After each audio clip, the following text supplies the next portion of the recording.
Hello and welcome to the TFG Network. I am Chris Ferzoco. And I'm Joe Ferzoco.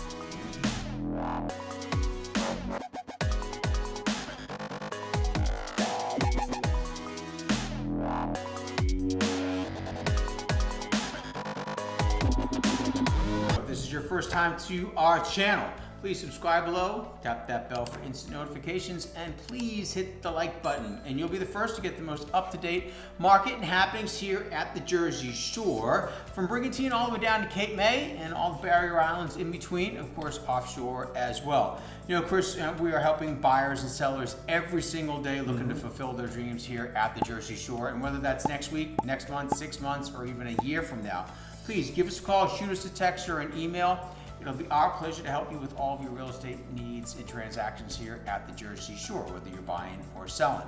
Chris, today we want to take a little bit, we're going to take a stop in Cape May. Yes, we are. The southernmost tip here in New Jersey, below the Mason-Dixon line. And we want to talk about happenings, things to do while you're here, whether you're living here, you're visiting for a week, a month, a week, 10 days, 6 months. Get us going with regards to things that we can do here in Cape May. Sure. So one of the first things, Joe, that I really enjoy is actually going to the Cape May Point State Park. Okay. Okay. So there at the state park, there's a lot of open trails. There's actually a lot of wooded areas. It might surprise some people. We're down at the beach, but there's a lot of wooded area there that's open for exploration by folks there. And you'll actually find out that there's actually over 300 species of birds there. So if you're a bird lover, the state park there down at Cape May Point is absolutely fantastic for you bird watchers that are out there. As I mentioned before, there are some different trails and stuff like that you can walk through. There's actually the Red Trail, which actually traverses through the dunes actually. And what's pretty neat about that is the whole time you're going through the trail, actually you do have the ocean there as a visual. So it's just kind of nice to be able to kind of just walk within nature and just kind of be with even in yourself. All the while that the ocean's right there. At the same time, within the state park, you also have the lighthouse. Okay, now the lighthouse is actually 157 feet tall. Okay, now this lighthouse was actually built in 1859. It was decommissioned there for a little while, then some restorations had occurred in the 80s, so it's actually back open again to the public. So it's actually really cool to see when you're down there. If you never had the opportunity to be in a lighthouse or in and around that, it's actually a really neat little place to go to check out down there in Cape May Point State Park. Super duper, I like that idea. Another idea, Chris, that we can take a look at, maybe number 2 or anything like that, is the Naval Air Station in the Wildwood Aviation Museum. Now, as I say that, the Wildwood Aviation Museum, it's not necessarily in Wildwood. It's actually found at the Cape May County Airport. The Cape May County Airport, the Naval Air Station Wildwood Aviation Museum, it's a museum. They're looking to preserve all the history by showcasing, different planes, aviation air type craft and things of that nature. So when you go in, you'll find vintage aircraft, different aviation aircrafts from World War II. Yeah, they have planes, helicopters, different types of engines, and the different stories and times and histories that these pieces of equipment were actually used. They have, a Grumman F-14 Tomcat fighter jet there. There are Avenger propeller aircraft and a helicopter nicknamed Huey that you can check out. UH-1 Iroquois helicopter, and his nickname is Huey. So something really cool to check out, the History Museum, Aviation Museum. And it's actually located in a vintage World War II hangar. So it's actually pretty cool. I mean, just even the facility itself there is actually pretty neat. So next on the list that I have for us actually is going to be wine tasting. Okay, so what's really neat here, we're just going to actually discuss one of them. There's several wineries down here in the area, but you have the Cape May Winery and Vineyard. And that vineyard actually has been in place now, Joe, since the mid-90s, 1995. And it actually boasts that is proud to state that it's actually the largest vineyard in New Jersey. So it offers a wide variety of, obviously, tastes for what people prefer. And what's pretty neat there, obviously, is throughout the year, you can actually go there, you can do some wine tasting. They grow their own grapes there. And what they have there, because the way that it's set up as a vineyard, they also have what they call farm-to-table dining. So if you want to eat there, you can go to the kitchen at Cape May Winery.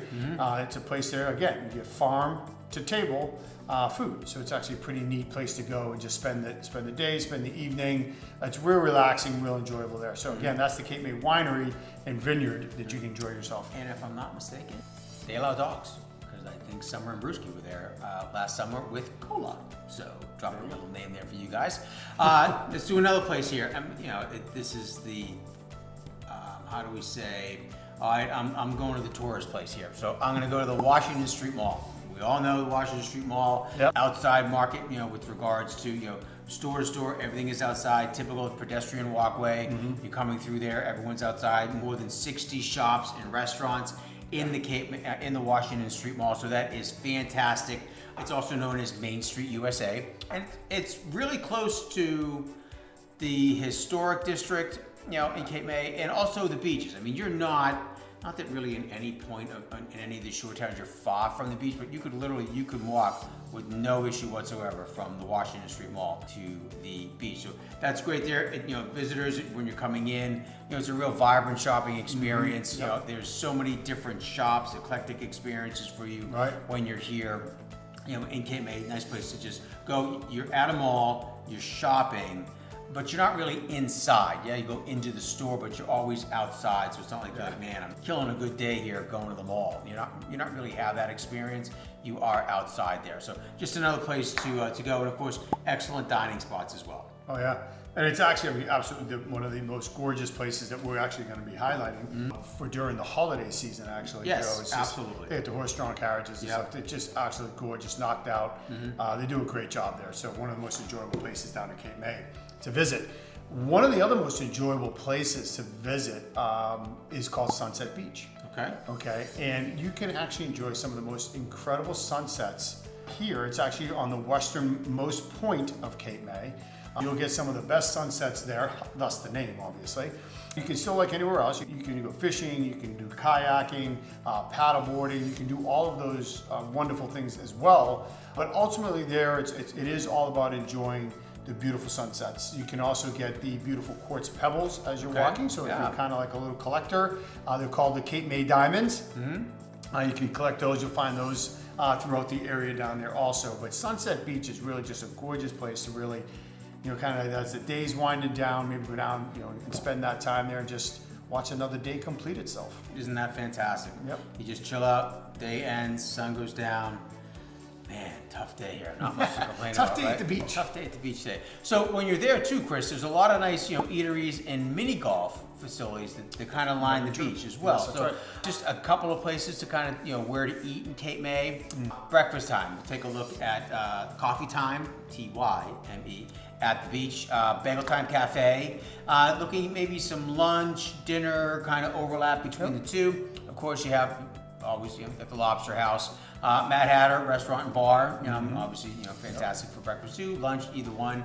Lucky Bones, again, we're looking at that crossover, lunch, dinner, hang out, get a couple of beverages, something like that. So Lucky Bones, Finn's Bar and Grill, and of course, you can always look at Brown's Room at Congress Hall and Elaine's Cape May. So those are just some things to take a look at, when you're stopping around, you're looking for some good eats or good drink. Sure. Just a few places to name there. There are extensive restaurants and dining places and bars here in Cape May. It's fantastic, and a lot of it's year-round. Check out on our website too. Yeah, no question about that. And Joe, we're down at the shore, so obviously we're kind of at sea level naturally. But Cape May is a relatively flat town, actually, so you don't have a lot of hills or anything like that, so it's really easy to kind of walk around. In fact, you could actually rent bikes from Cape Island Bike. You have the opportunity to do that. They actually have traditional bicycles, and they also do offer the electric bikes as well. So if you're someone that's more into that and getting around town with the bicycles, you have that opportunity. Not too many people realize too, they also have a promenade down at Cape May. They kind of visualize it more as a wall, but the promenade is actually 1.3 miles long, so it's great for joggers, for bikers and walkers and stuff like that. So that's really neat to be able to get there. So there's just a lot. It's not just a town of just a beach, or what have you. Like we just talked about here. There's trails over at Cape May Point State Park, right? So you have the promenade to walk around. So you have Washington Mall to walk around. So it's just a great town to be able to just get around, move around, but enjoy a lot of historic community area there. So it's just a beautiful town. You park the car and that's it. That's it. Go grab a bike or not. You can choose not to. I like it. There you go. Good point. You don't see that very often where it's like you just get out there get out and go. Park your car on, you know, whether it's Friday or Saturday, stay and you're getting out and around town with ease, that's for sure. Well, that'll wrap up for this video here. Hopefully you've enjoyed our points here for Cape May. Check out our website. And of course, we have extensive videos here on the TFG network on YouTube for other areas, spots, and hot locations here at the Jersey Shore. That's Chris Ferzoco. I'm Joe Ferzoco. Thanks for watching. Until next time, we'll see you at the beach.